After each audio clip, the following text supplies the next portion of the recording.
묵상의 주제가 진리의 성읍, 예루살렘 성을 일컬어 진리의 성읍이라고 합니다. 우리 3절 말씀을 함께 읽습니다. 나 여호와가 말하노라. 내가 시온에 돌아왔은즉 예루살렘 가운데 거하리니 예루살렘은 진리의 성읍이라 일컫겠고 만군의 여호와의 산은 성산이라 일컫게 되리라. 아멘. 스가랴서가 1장부터 14장까지의 내용입니다. 그 내용을 크게 전반부와 후반부로 구분하면 전반부는 1장부터 8장까지를 전반부라고 설명합니다. 전반부의 내용은 1장부터 6장에서 스가랴 선지자가 8가지 환상을 보게 된 것을 말씀합니다. 그 환상의 목적은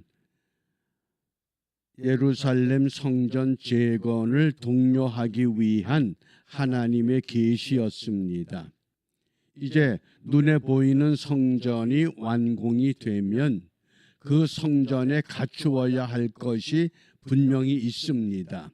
그것은 하나님이 임재해야 하는, 물론 하나님이 꼭 성전에만 계신 것이 아니라 하나님이 임재한다고 하는 특별한 어떤 의미를 가져야 됩니다. 그래서 7장과 8장에서 바벨론 포로 생활 70년 동안에 예루살렘에 남아있던 백성들이 예루살렘이 회복되기를 위해서 그들이 여러 차례 금식하는 것을 행해왔습니다. 과연 이 금식이 우리가 이제 포로에서 돌아왔는데 금식을 계속해야 하겠느냐? 이 금식에 관한 질문을 스가랴 선지자에게 제시했던 그 질문에 대한 해답이기도 합니다. 이러한 배경을 우리가 스가랴서 8장에서 이렇게 말씀합니다. 8장 1절과 2절입니다. 만군의 여호와의 말씀이 임하여 이르시되. 이 스가랴서의 특징은 하나님을 만군의 여호와 이렇게 부릅니다. 만군의 여호와 아도나이 체바오트. 그래서 야훼 여호와라고 하는 이름을 부르질 않고 그 야훼라는 단어는 아도나이로 읽습니다. 그래서 아도나이 그 체바오트. 그래서 만군의 여호와의 말씀이 임하여 이르시되. 그러니까 만군의 여호와는 쉽게 말하면 그 많은 군대의 지휘관.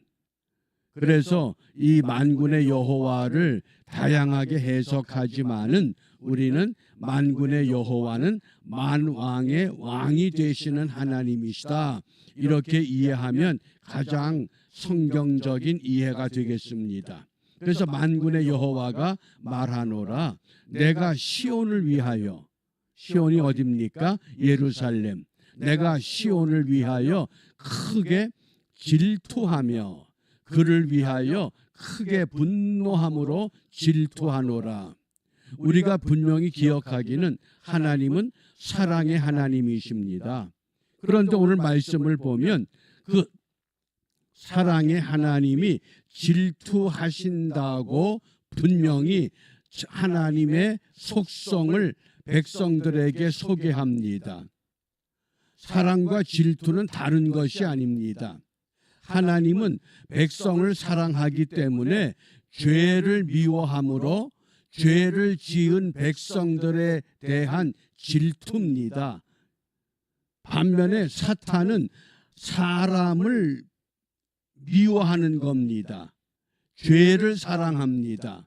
그래서 사탄이 질투하는 것과 하나님이 질투하는 대상이 다르다고 하는 것, 우리가 이것을 분명히 기억하면서, 그러면 오늘 스가랴 선지자를 통해서 예루살렘 성이 진리의 성읍이고 여호와의 산이 성산이라고 우리에게 깨우쳐 주실 때에 우리 한반도 땅에서 우리의 역사의 현장에서 과연 한국의 예루살렘은 어디라고 생각하십니까? 우리가 흔히 동방의 예루살렘, 평양을 이야기를 합니다. 평양이 왜 동방의 예루살렘이 되었느냐? 신학교가 가장 먼저 평양에 세워집니다. 그리고 평양 이 관서 지방에 이 학교가 세워질 때에 거의 절반이 관서 지방에 학교가 세워졌습니다. 근데 어떻게 해서 이러한 일이 펼쳐질 수 있었느냐? 그 동기가 1907년 1월 2일 그 유명한 평양 대부흥 운동의 시작이었습니다. 이 운동을 주도했던 선교사가 그 베어드 선교사, 이 평양의 숭실 전문학교를 세웠던 선교사입니다. 한국식 이름으로 배위량 선교사입니다. 6년 동안 조선 땅에 들어와서 조선말을 익히고 드디어 조선말로 대화할 수 있을 정도 되었을 때에 1907년 1월 2일 이제 이 부흥회를 사경회를 주도한 겁니다. 이때 1000명, 2000명이 모였다고 하는 통계를 우리에게 보여주고 있습니다. 수많은 무리들이 하나님의 은혜를 갈망하여 이 부흥운동을 전개시켰습니다. 그런데 이때 미국에서 어떤 일이 있었느냐? 1906년에 아주사 부흥운동이 일어났었습니다. 그 부흥의 물결이 1907년 한국으로 옮겨왔다고 교회 사가들은 말합니다. 그런데 이렇게 평양 부흥운동이 시작된 평양, 동양의 예루살렘, 그 땅에서 어떤 일이 이루어집니까? 1938년 9월 9일 27회 대한예수교 장로회 총회가 평양 서문박 교회에서 개최되었을 때에 총회가 가결한 내용이 신사참배는 종교의식이 아니고 국가의식이다. 그래서 일제강압에 의한 신사참배가 우상숭배가 아니라 국가의식이라고 가결함으로 모든 교회가 신사참배에 동참하게 됩니다. 부흥운동이 일어나고 31년 지난 후에 이런 가결이 이루어졌습니다. 그 31년 후에 이 사건이 결국은 일제강점기 36년이라고 하는 그 치욕의 기간을 또 우리가 역사 속에서 경험하게 됩니다. 그런데 그 장대현 교회가 세워져 있던 그 땅이 북한에서는 만수대 광장으로 이름이 바뀌었습니다. 그리고 1972년 그 만수대 광장에 김일성 동상을 세웠습니다. 그 높이가 무려 20m라고 하는 거대한 이 동상을 세우고 모든 인민들에게 동상에 참배하라.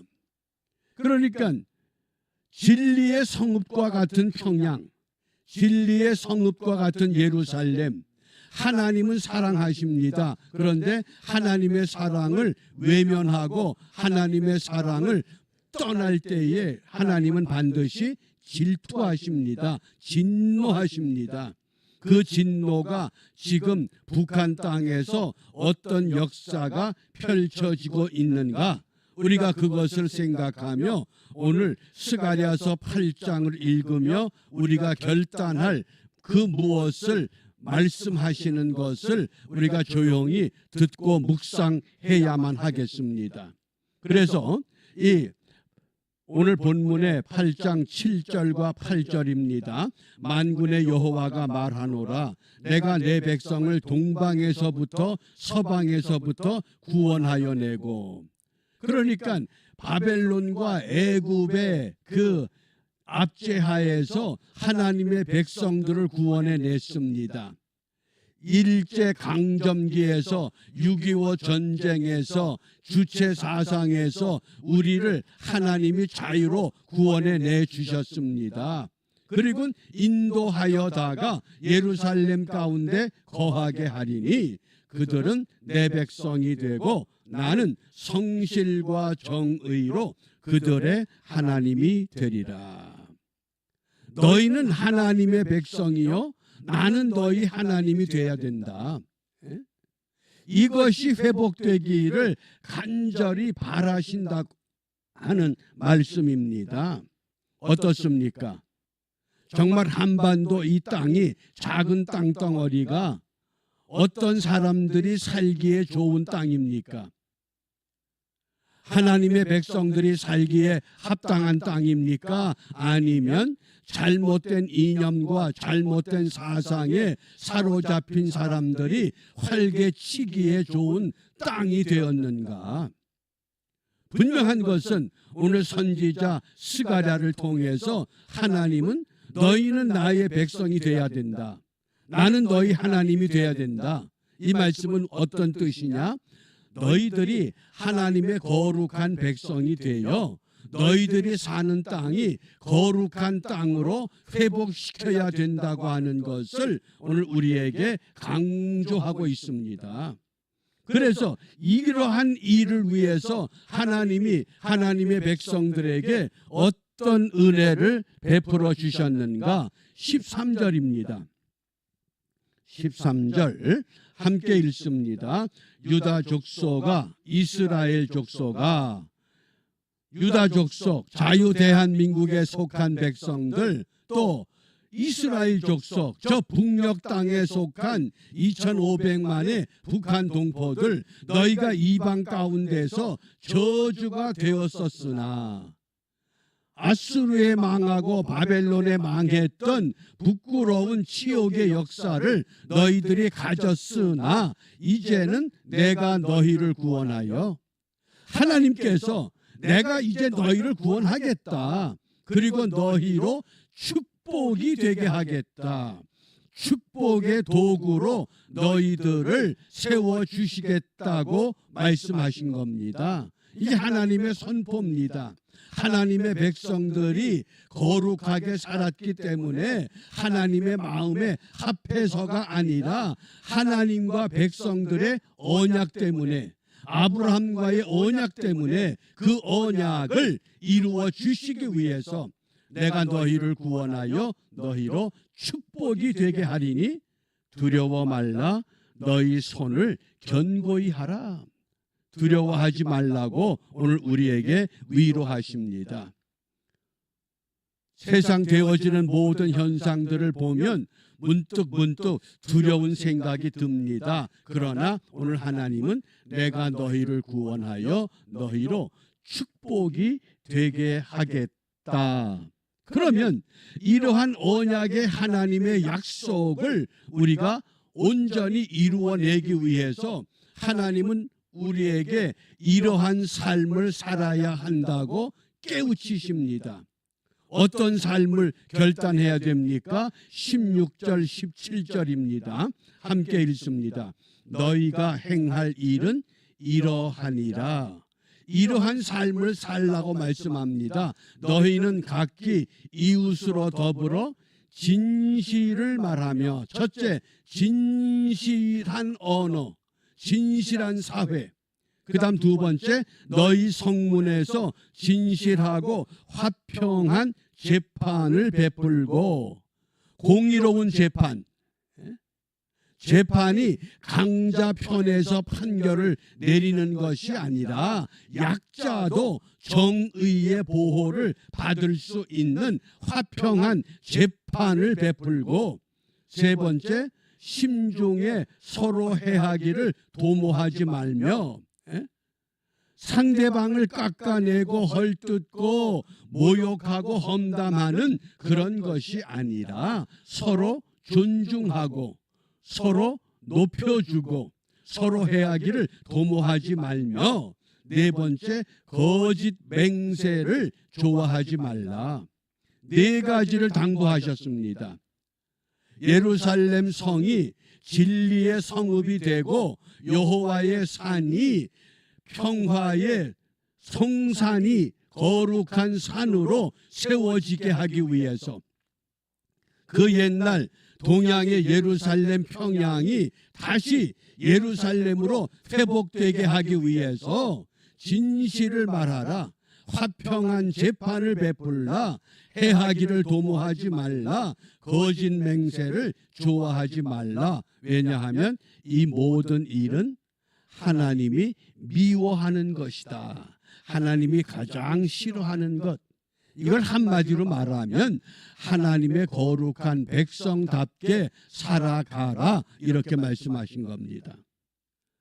하나님의 거룩한 백성들, 오늘 우리가 내게 주어진 이 한날의 삶을 시작할 때에 내가 사는 것이 아니라 내가 하나님 앞에 어떤 존재로 어떤 삶을 펼쳐가야 할 것인가, 우리가 이것을 마음에 담고 우리는 하나님 앞에 거룩한 백성됨을 선포하는 삶을 살아야 하고, 이러한 삶을 위해서 다시 결단하고 주님 앞으로 더 가까이 다가서야만 합니다.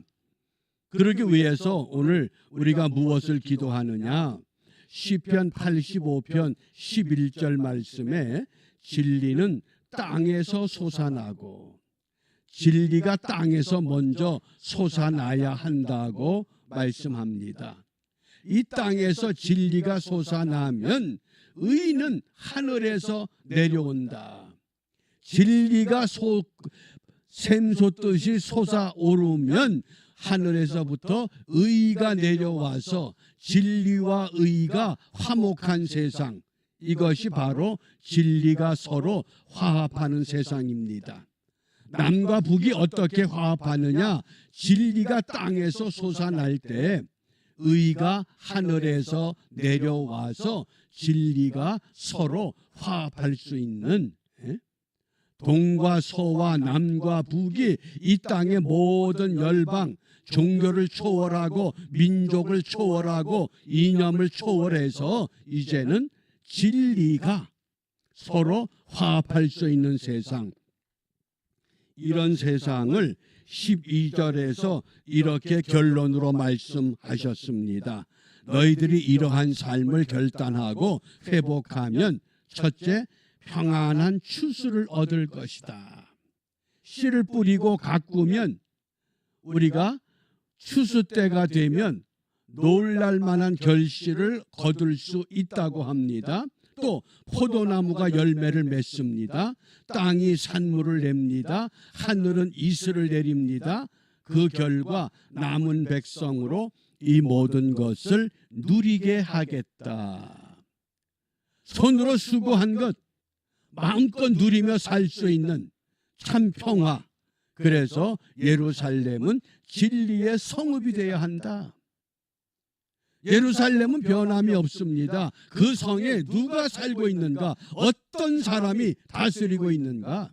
그러므로 과거 동양의 예루살렘이었던 평양 땅이 우리가 회복을 위해서 그 땅을 다른 방법으로 차지하는 것이 아니라 오늘 하나님이 미워하는 것을 우리가 버리고 하나님이 기뻐하는 거룩한 삶을 회복해 나갈 때 하나님이 이루어 주신다고 약속하셨습니다. 사람이 이루는 것이 아니라 하나님이 반드시 역사의 주인 되셔서, 그러므로 우리는 분명히 믿음으로 고백해야 됩니다. 그 평양 대부흥 운동의 그 발상지가 되었던 그 땅이 왜 저렇게 그곳에서 잘못된 교리를 교회가 하고 교회가 잘못된 역사의 주체가 되었고 그 결과 비참한 역사의 현실을 우리가 보고 있는 이러한 때에 다시 스가랴 선지를 통해서 우리에게 말씀하십니다. 너희는 진리를 땅에서 만들어내라. 그러면 내가 하늘에서 의를 내려주시겠다. 이 말씀을 갖고 기도하며 오늘도 하나님의 거룩한 백성으로 승리하는 우리 모두가 되시기를 주님의 이름으로 축복합니다. 기도하겠습니다. 역사의 주인 되시는 아버지 하나님, 하나님의 거룩함이 온 땅에 하나님의 백성들을 통해 이 땅에 심어지기를 원하십니다. 우리 한 사람 한 사람 오늘도 하나님이 주시는 이 귀한 진리의 말씀을 이 땅에 바르게 뿌릴 수 있게 하시고 잘 가꾸어 진리가 자라서 열매를 맺게 될 때 하늘로부터 의로운 비가 온 땅에 고르게 내릴 수 있는 은총의 그날을 고대하며 오늘도 믿음으로 승리하는 우리 모두가 될 수 있도록 지난날의 잘못을 뉘우치고 깨닫게 하시고 새 날을 기대하며 하나님의 백성의 삶을 결단하는 우리 모두가 되도록 인도하여 주시옵소서. 예수님 이름으로 기도합니다. 아멘.